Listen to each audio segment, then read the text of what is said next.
On this slide, you can see some examples of the main urban centers in the Angkor world through the LiDAR results. នេះគឺយើងឃើញការរៀបចំក្រុងនៃចក្រភពអង្គរតាមរយៈការសិក្សាស្រាវជ្រាវតាមបែប LiDAR. The figure number A is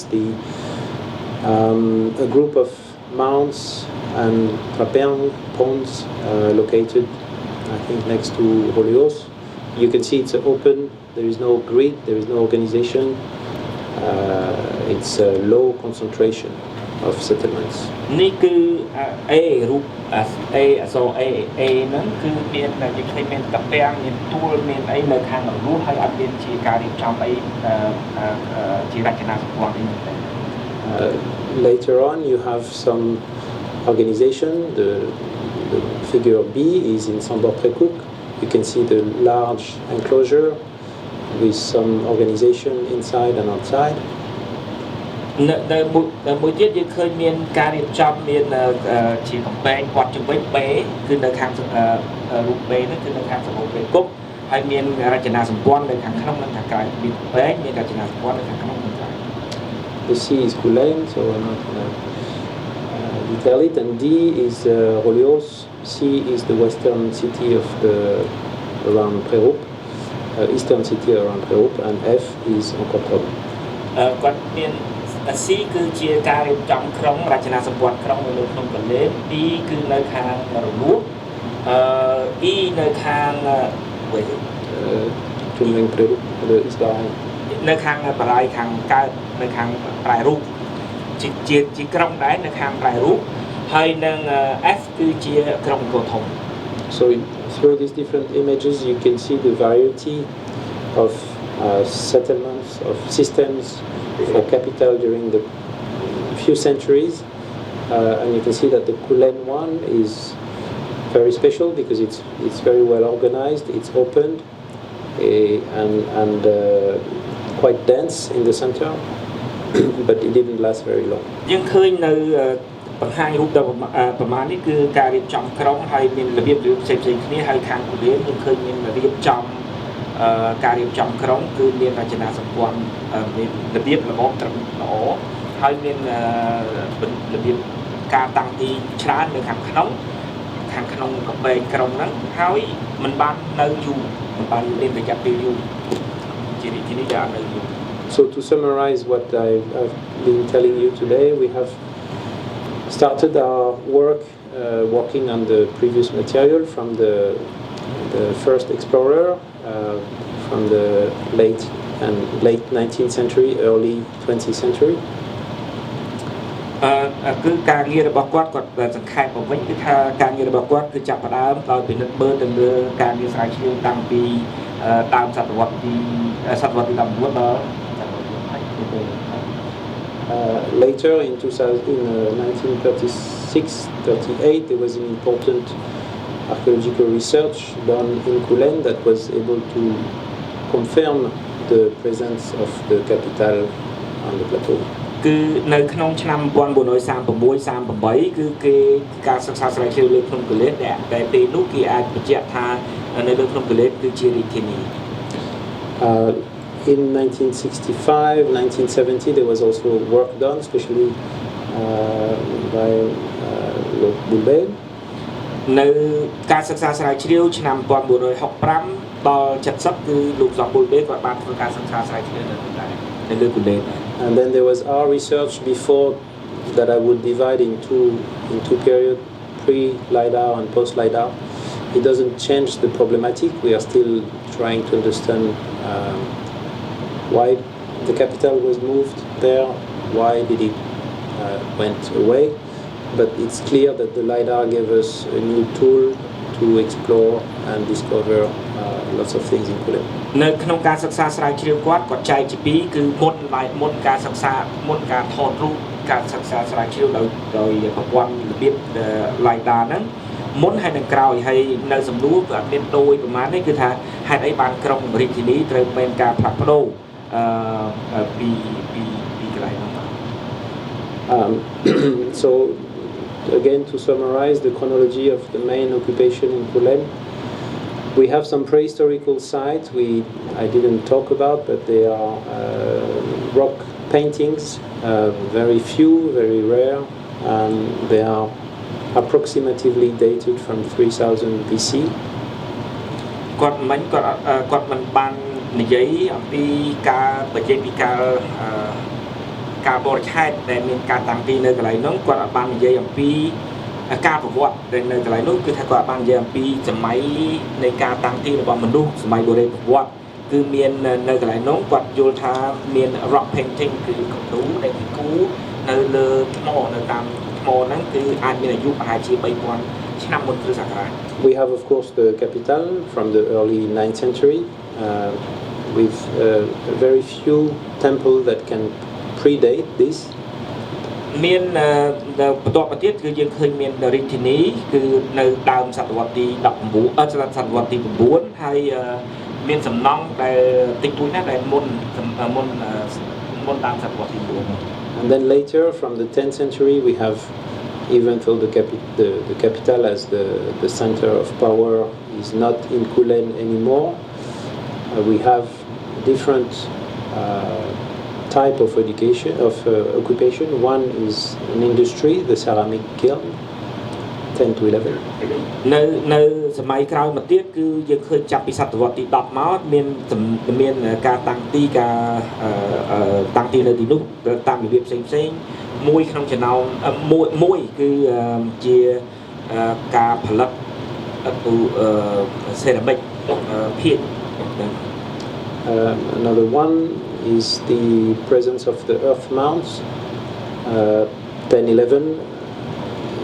as well, even though we still are not able to understand their function. មួយទៀតគឺទួលសំណង់របៀបជាដីទួលជាច្រើនហ្នឹងនៅពីសតវត្សទី10ដល់ទី11ហើយមកដល់ពេលនេះគឺនៅតែមិនដឹងថាទួលដីទាំងប្រមាណហ្នឹងជាមានទួលទីឬមួយក៏មានន័យយ៉ាងម៉េចបានគេធ្វើវាអត់ដឹង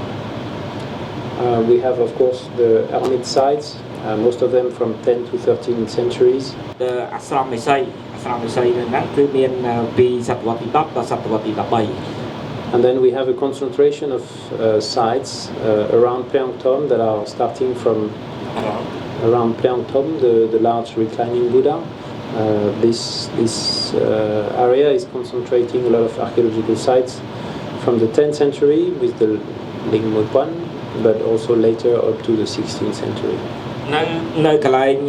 មួយទៀតគឺកន្លែងព្រះអង្គធំព្រះចូលពៀនធំនៅព្រះអង្គធំហ្នឹងមានទីតាំងច្រើនហើយទីតាំងមានការ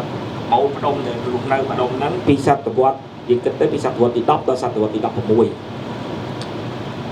This was an overview of the archaeological work that we have been and results that we have been able to do over the last years. I will just talk 1 minute about what we also do because we are not only doing archaeology. នេះគាត់បានអ្វីដែលគាត់និយាយតែប្រហែលហ្នឹងគាត់បង្ហាញទ្រុសអំពីការងារបុរាណវិទ្យាដែលគាត់បានធ្វើហើយគាត់សុំពេលនិយាយគាត់ចង់និយាយប្រហែលនាទី2នាទីលើការងារ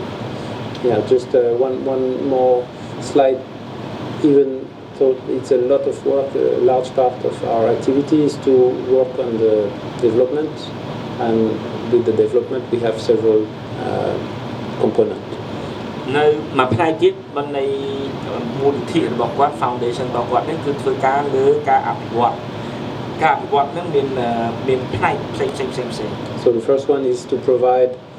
alternative livelihood to the villagers through agriculture or livestock farming, through ecotourism or through handicraft promotion. នៅមួយផ្នែកនៅក្នុងហ្នឹងគឺផ្ដល់នៅរបៀបរស់នៅមាន ecotourism ខាងទេសចរណ៍តាក់ទងធម្មជាតិមាន handicraft ខាងសិប្បកម្ម The reason we provide this alternative livelihood to the population is because the population is also responsible or at the origin of the deforestation, which is very important, which was very important, now slow down. So we have also lots of activity related to environment. នៅក្នុងហ្នឹងការងារដែលគាត់ធ្វើហ្នឹងគឺថាយើងផ្ដល់ដូចថាលើកកម្ពស់ជីវភាពប្រជាជននៅកន្លែងហ្នឹងព្រោះអ្នកបងប្អូនហ្នឹងគាត់ពាក់ព័ន្ធនឹងការកាប់ឈើកាប់អីចឹងទៅបាទឥឡូវហ្នឹងការងារទាំងអស់ហ្នឹងដែលសារយើងជួយអីគាត់ចឹងទៅគាត់បន្ថយការកាប់ព្រៃឈើកាប់អី So one of them is, for example, environmental education. We have tree nurseries providing trees, but also being as an educational tool for the children to understand about the importance of the forest around their schools. នៅក្នុងមួយនោះគឺការបញ្យល់ការបង្រៀនបញ្យល់អ្នកស្រុកអ្នកភូមិឲ្យយល់អំពីបរិស្ថានហើយនៅក្នុងហ្នឹងយើងផ្ដល់ដើមឈើឲ្យគាត់ដាំឡើងវិញហើយនៅត្រឹមថ្ងៃហ្នឹងគឺបញ្យល់ក្មេងៗឲ្យយល់អំពីសារៈសំខាន់នៃដើមឈើបរិស្ថានជុំវិញខ្លួន When we also see areas that are threatened, forested areas that are threatened, we work closely with the Ministry of Environment and the rangers to protect these areas and to provide alternative livelihood to the villager. បើយើងឃើញកន្លែងណាមួយដែលថាមានការកំពុងហិនហោយឬគេបំផ្លាញអញ្ចឹងគាត់ខាងក្រុមគាត់នឹងទៅធ្វើការជាមួយនឹងខាងក្រសួងបរិស្ថានដើម្បីជួយរកផ្លូវធ្វើម៉េចឲ្យអ្នកស្រុកផ្ដល់របៀបអីផ្សេងទៀតដើម្បីឲ្យគាត់រស់ And we have a last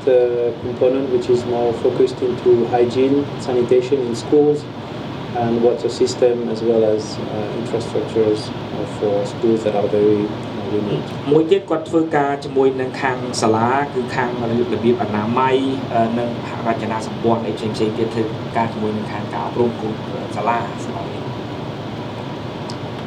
Thank you very much for your attention. សូមអរគុណច្រើន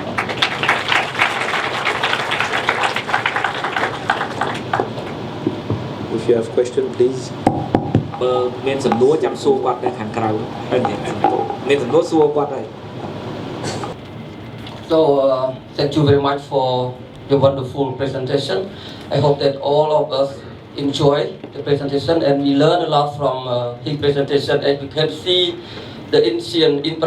infrastructure through the LiDAR technology. We can see a lot of archaeological remains through the excavation by the RS team. This reveals the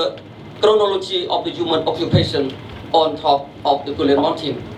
Anyway, if you still have any question, we have 15 minutes for a few questions. So you can ask directly English or Khmer, please. ការសិក្សាតាម LiDAR នឹងមានបានស្រាវជ្រាវរកឃើញ5ប្រាសាទប្រមាណដែរមានចំនួនជាក់ស្ដែងនេះទេសំណួរទី2តែថាប្រាសាទរោងចិននឹងជាប្រាសាទបែបពីរ៉ាមីដតែយើងអាចសន្មតថាប្រាសាទបាគងលែងជាប្រាសាទទី1ឯងប្រាសាទភ្នំហើយសំណួរទី3តើការធ្វើដំណើរទៅកន្លែង Ecotourism នឹងស្រួលធ្វើដំណើរឬអត់ I have 3 questions. So one question is how many temples have been found with the LiDAR system? My question number 2 with Prasad Rongchen, which is a pyramid, can we say that Bakong is no longer the first one, Temple Mountain Temple? And my third question, since I'm working with travel agencies and tour operators, I would like to know how accessible the site to the community-based tourism village is it easily accessible so that we can maybe organize tours or a program of visit to the place. Thank you. So to answer your first question, when you talk about temples, you have to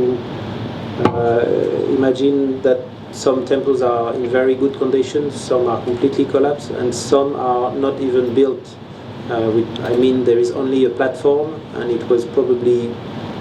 finished by wooden structure. So if we include all this, the completely finished, collapsed, and let's say the minimalistic version of a temple, we have about 40 of them in Kulen. And thanks to the LiDAR, we were able to find, I think, 5 or 6 that were not documented because they were only minimalistic, version. But of course, the largest one were known by the villager and were already documented. បើសិនជានិយាយពីចំនួនប្រាសាទដែលមាននៅលើភ្នំកលែនមានបាក់មាននៅល្អមានជាខឿនដែលរកឃើញមកដល់ពេលនោះគឺ40ប្រហែលជា40ហើយដោយសារការប្រព័ន្ធ LiDAR ហ្នឹងគឺគាត់បានដឹងថាមានប្រាសាទរបៀបទូច5-6 ទៀត The second question about the pyramid, actually between Rongchen and Bakong, you have an even earlier pyramid, which is Apyum, which is buried under the south dike of the Western Barai in Angkor. And this one has been researched a lot in the 30s and more recently by my colleague Christophe Potier from EFIO. And I think, if I'm not wrong, it predates clearly both of the mountain temple you are talking about. It's from the 6th century, to be confirmed, but I think that's the figure I remember. And it's made of bricks. The outside walls are made of bricks. However, you want to? Yeah. គាត់ថាបើសិនជាយើងនិយាយពីប្រាសាទដែលមានរបៀបជាពីរ៉ាមីតឬប្រាសាទភ្នំដែលគេថានោះមានមុនបកងហើយនឹងមុននៅលើភ្នំកលែនហ្នឹងមានអកយំមួយទៀតអកយំហ្នឹងដែលនៅបរាយខាងលិចហើយឥឡូវហ្នឹងកប់បាត់ទៅហើយគេបានមានការសិក្សាស្រាវជ្រាវច្រើនតាំងពីទសវត្សរ៍30ហើយក្រោយមកទៀតមានលោក Christophe Potier ដែលជាសហការីគាត់បានខិតខំសិក្សាស្រាវជ្រាវប្រាសាទហ្នឹងតាមគាត់និយាយមិញគាត់ថាសតវត្សទី6ហើយមានកំពែងឥដ្ឋហើយនឹងបាទមានកំពែងឥដ្ឋគាត់ I'm just thinking about the Bakong and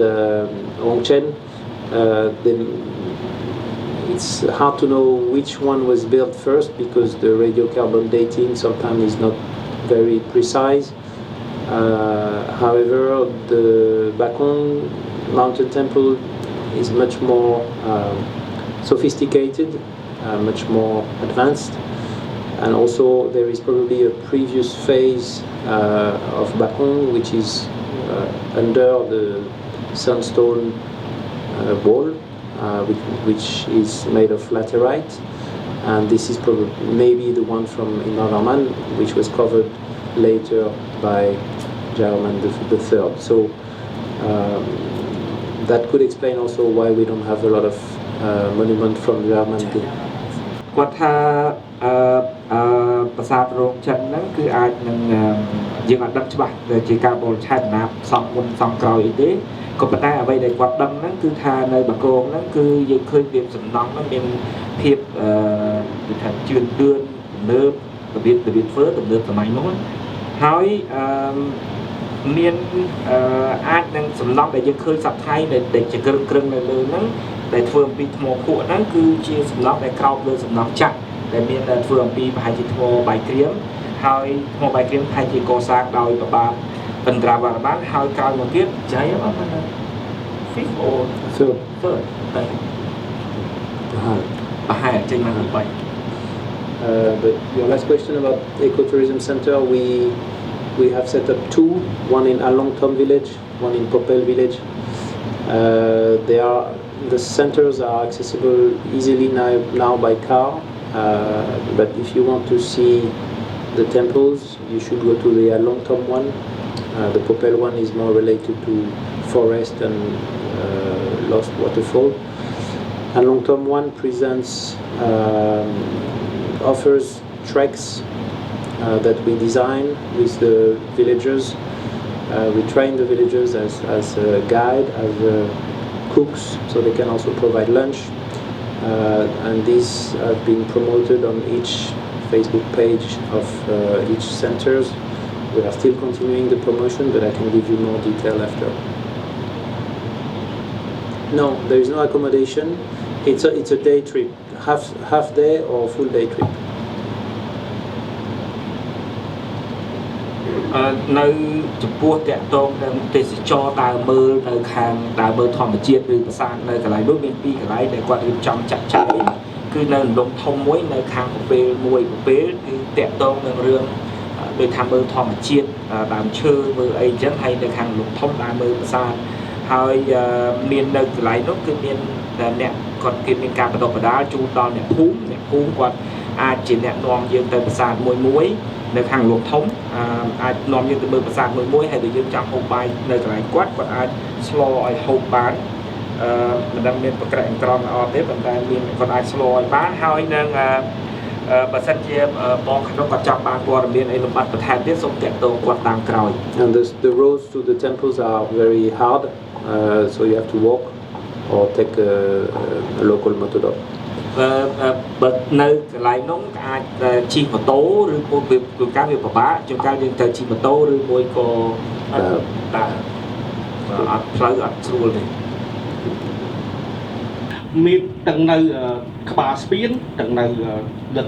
1000ឃើញមានចម្លាក់ជាច្រើនដែលនៅក្រោមទឹកហ្នឹងខ្ញុំចង់ដឹងថាចម្លាក់ទាំងអស់នេះគេធ្វើដោយរបៀបណា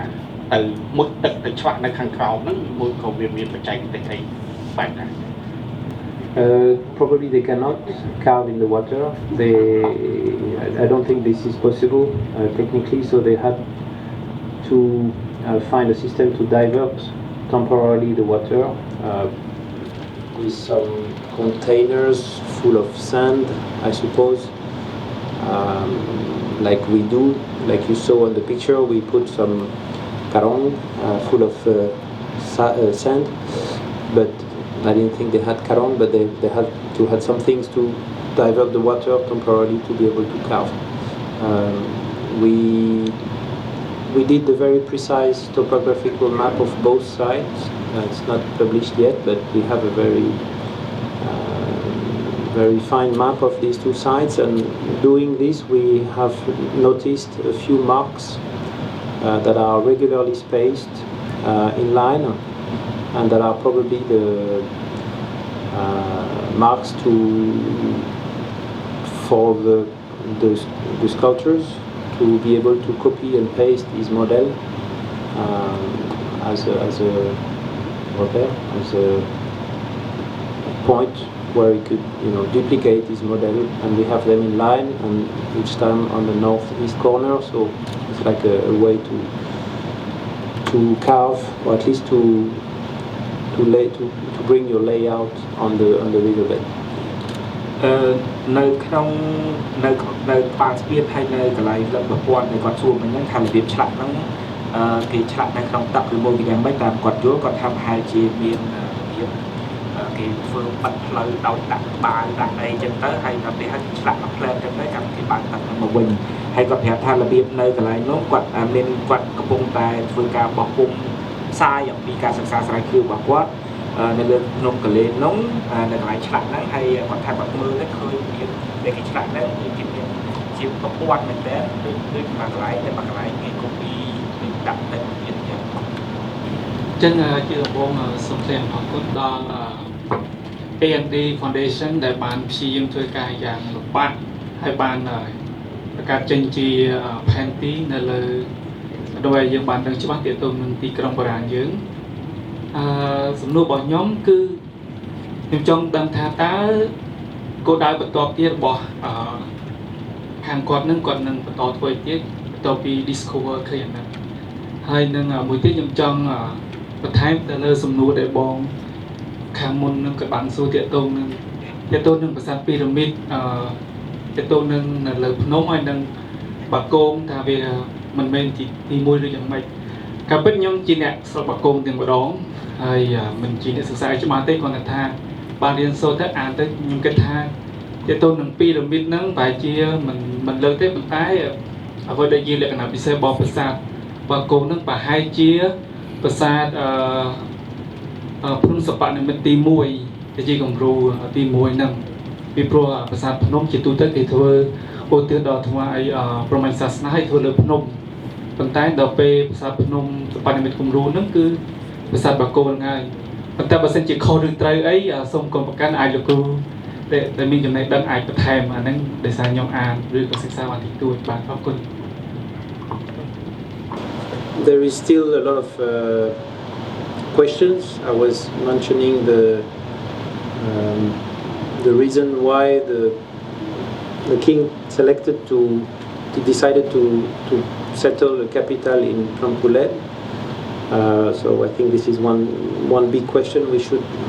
focus. There is also the question of why did the capital move away. It can be for different reasons. It could be economic. It could be how did you feed this population in such a context. It's not easy to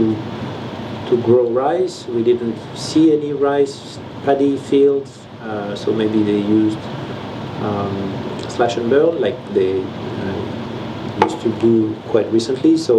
there's a lot of questions that we are still working on throughout the result of our previous excavation. We can focus in these different angles. គាត់ថាមានសំណួរច្រើនចំពោះគាត់ទៅមុខទៀតគឺតាក់ទងថតថាមិនបានបរិជាទៅជ្រើសរើសលើទៅឡើងលើភ្នំកលេហ្នឹងហើយមិនបានរាជធានីហ្នឹងធ្លាក់ចុះមកវិញអញ្ចឹងតើមិនបានដូររាជធានីមកនៅខាងក្រោមវិញតើបញ្ហាហ្នឹងមកពីសេដ្ឋកិច្ចបញ្ហាហ្នឹងមកពីប្រជាជនច្រើនពេកកសិកម្មវាទៅថារបៀបកសិកម្មចំការប្រៃដុតហ្នឹងវាយ៉ាងមិនដែរនៅក្នុងហ្នឹងហើយនៅមានលទ្ធផលច្រើនទៀតនៃការសិក្សាស្រាវជ្រាវគាត់ដែលគាត់កំពុងតែផ្ដោតនឹងធ្វើការសិក្សា And also the essay, the rock shelter sites for hermits are also one direction I would like to continue to work because it's very particular. We are the only one and now together with EFEO to study this, and they reveal a lot of surprising results and interesting results. So since there is a big concentration in Kulen, we also would like to continue. ដោយមានរឿងខ្លះទៀតដូចជាតាក់ទងនឹងពើងមួយចំនួននៅលើភ្នំកលេហ្នឹងគាត់នឹងចាំបន្តធ្វើការងារហ្នឹងជាមួយនឹងខាង Ecotourism Center ខាងសាលាបារាំងចុងបូព៌ាហ្នឹងហើយមានដោយសារការសិក្សាស្រាវជ្រាវគាត់ទៅគាត់រកឃើញមានលទ្ធផលខ្លះដូចថាគួរឲ្យចាប់អារម្មណ៍ដែលអាចនឹងបន្តការងារហ្នឹងទៀត The second question about the Bakong, I'm not sure you can. Bakong is the model, the pyramid model. Okay. The គំរូជាប្រាសាទភ្នំគំរូអញ្ចឹងឯង